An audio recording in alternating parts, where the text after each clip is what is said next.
Life is diverse, and so are we people and everything in it. But what makes us human? Ever thought? A lot of things actually, but I believe it's the conversations we have. Those informal, casual conversations, often punctuated with candid interruptions. Conversations hold the key to the memories of a beautiful yet forgotten past.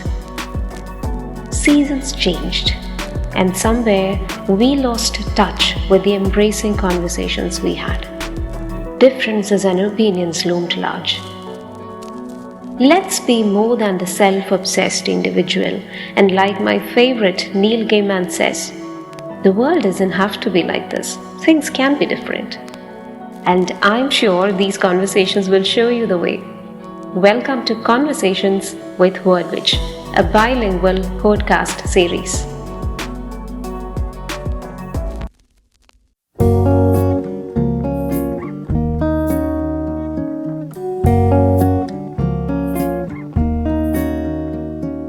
Have you ever experienced butterflies in your stomach moments before you went on stage? Felt as though the world is gonna end if you mess it up? And finally got goosebumps listening to the crowd applauding when you finished? This is the life of a speaker, a public speaker. The world today is peppered with English nuts and English clubs, and that's when I bumped into the speech muse. And I wondered, how would this muse inspire me? Do you know what I found? Lend me your ears, folks. I'm the Word Witch, and today I'm in conversation with a budding scientist, physicist, and fitness freak who calls herself the Speech Muse. Dr. Kavitha K.G, also known as the Speech Muse, is an Indian scientist based in Northern Ireland. She describes herself as a wanderer by choice, a scientist by chance, and a strong feminist. Holding a PhD in physics did not deter her from becoming a public speaking coach, an interest she follows very passionately. Not just that, she, I'm sure, would inspire you all to pursue diverse interests in life. So let's talk to her and find out the art and science of public speaking.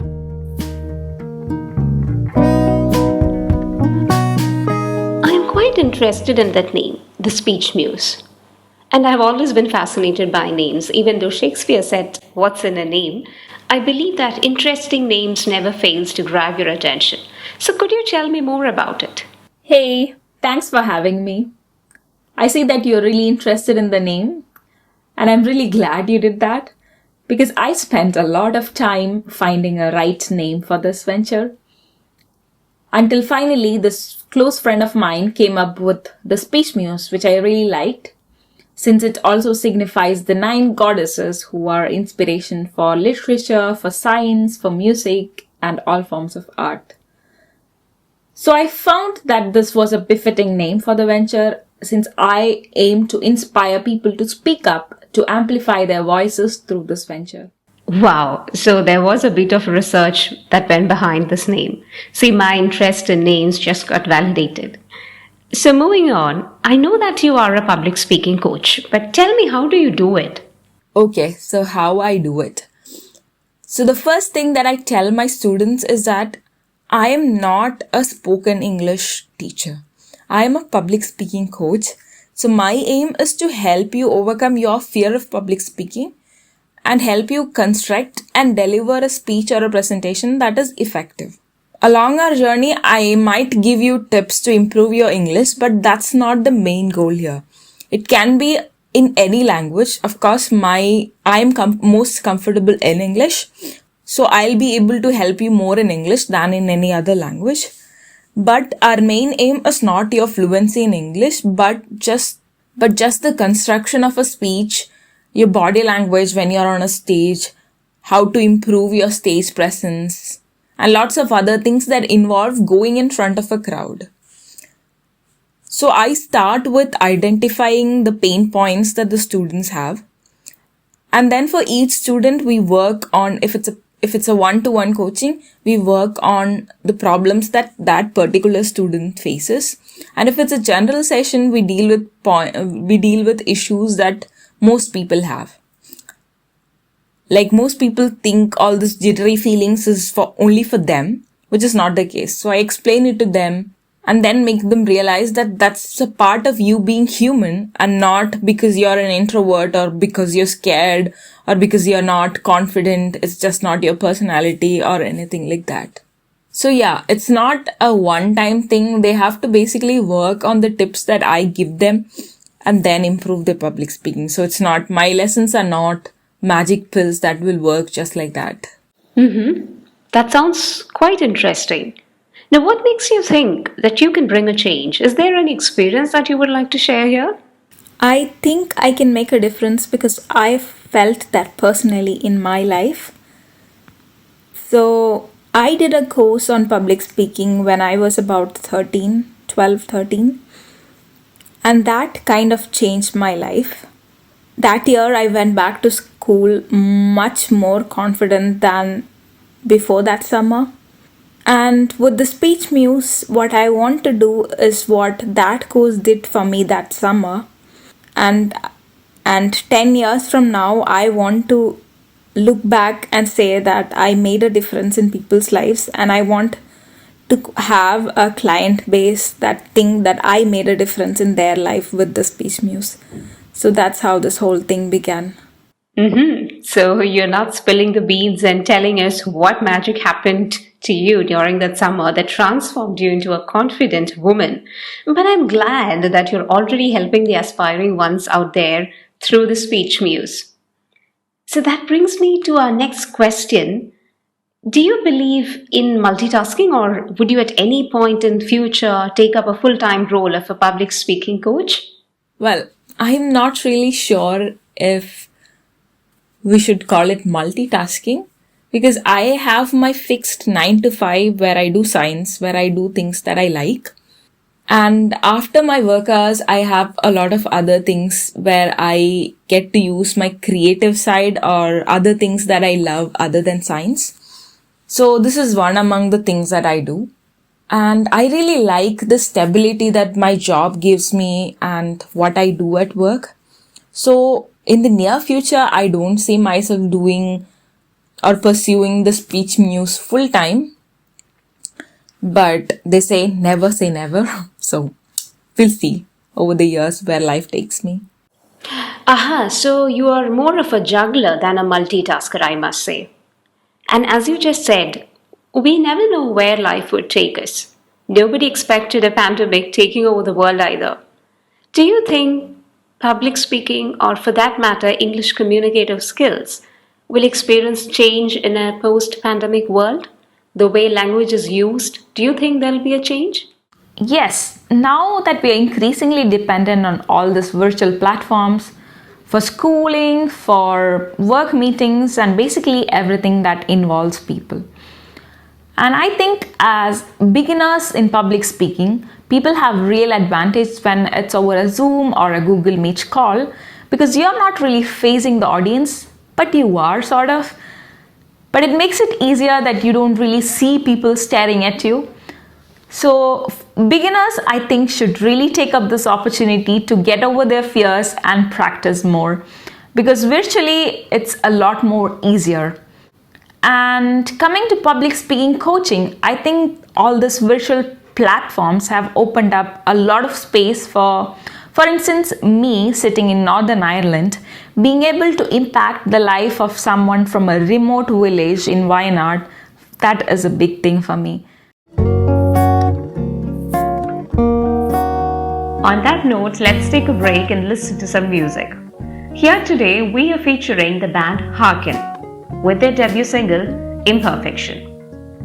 Hailing from Trivandrum, Kerala, the band Harkin came together in 2019 and since then have been performing quite a lot of gigs and sharing stages with bands like Amorphia, Rockosaurus and such.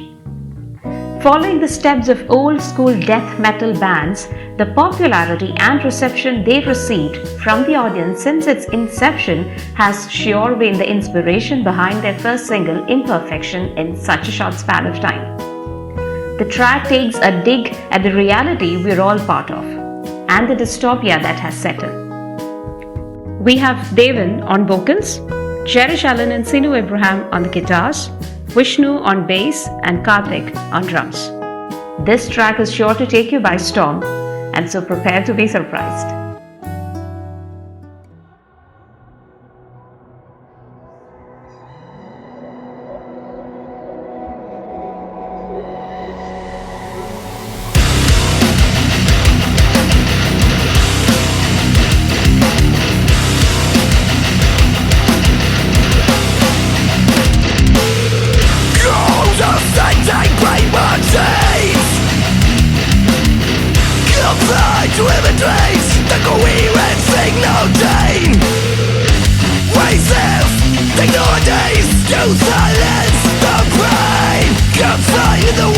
Phenomena, dualities, concepts, integral, universe, and wide itself, propelling the need for supremacy, the area from break, order, imperfection, the end, incomplete. I am the human code of this embodiment. I am the light and darkness, consciousness innate. A dream by that is evil, raised to nothingness. Subjective existence, seeking the flame of fulfillment. Where we are, our absence is stasis, no repercussion.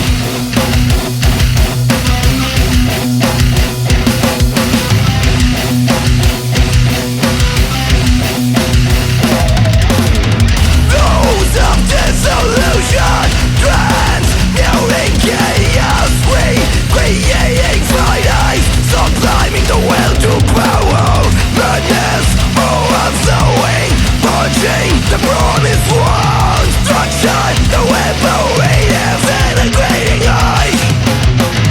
Violent, depth of reason, emptying the cup once filled. Nature's ultimate primitive device.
Wasn't that a phenomenal track by the band Harkin? And that was their debut single, Imperfection. If you would like to know more about these independent artists and their tracks, please check out the Bandcamp website. And now, let's continue our conversation with the Speech Muse. And now, here's a question a lot of people brought to me when they heard that I'll be in conversation with a public speaking coach. Yes, it's about the vocabulary, and no brownie points for guessing. So, my question is, how could one build and improve one's vocabulary? Yes, vocabulary. That is one of the questions that I get asked the most when I do my online sessions. And unfortunately, all these young people who ask me tips and tricks to improve their vocabulary don't like reading. And reading is my number one technique to improve your vocabulary. Because as a child, I collected all the words that I know now by reading. As a child, I read Enid Blyton, and I read it because I liked it and not because I had people telling me to read it. So it's very important to start reading books that you like, or it doesn't have to be books even. You can just go read articles online. So the important thing is to read something that is interesting to you, and in the process you pick up words, you pick up the usages and so on. So I don't believe that is a shortcut to that. So read. And if you are ready to take a bit more effort, I would suggest that you write down words when you find new words and also their usages. This way you will also process it for some time and it's easier to retain the words then. Yes, read, read, and read. Nothing more, nothing less. Now, I have a question that has been haunting me since my school days. How can you explain this feeling of getting butterflies in your stomach? Can science explain this for us? Yeah, science does have an explanation for that. Actually, it has got to do with evolution. And to understand this better, let's go back a few thousand years from now to a time when our ancestors were hunters and gatherers. And during these times, they always lived, hunted and gathered in groups because that was the safe thing to do. Because like that, you could fight wild animals or even natural calamities and you're not alone and helpless. And thousands of years like this, our body automatically developed a system to fight or flight when you're faced with a danger and you're alone. So in situations where you're separated from the crowd, we normally feel scared and we have the butterflies in the stomach and we have this natural response to that.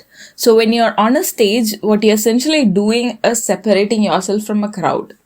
So that's why you feel the butterflies in the stomach, which is actually your body preparing you for a fight or flight mode, which is to fight the danger or to run away or fly away from the danger.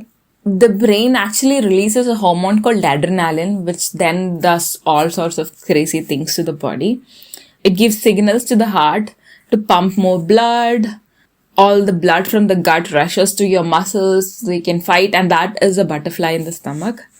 So a lot of things happen because of this involuntary system that we've developed over thousands of years. So you cannot really stop it, but you can calm down using breathing techniques, stretching, and so on. Oh my god, that's such an interesting explanation from science.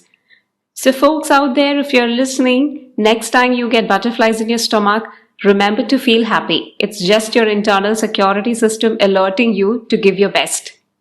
And before we wrap up, there is a final question for you. Any magic pill that you would prescribe to speak better English? Okay, that's a good one because I almost always start my class with saying that I'm not going to give you any magic pill. But do you know what the magic pill is? It's actually persistence and hard work. Because learning a language, it's not a 100-meter race. It's sort of like a marathon. So you cannot just have shortcuts to learning a language because it's something that's been developed for thousands of years. And it's something that has a set of rules. It has a lot of words. So imagine when you started speaking your mother tongue. You did learn it overnight. There was no magic pill that your parents gave you and you started speaking like that.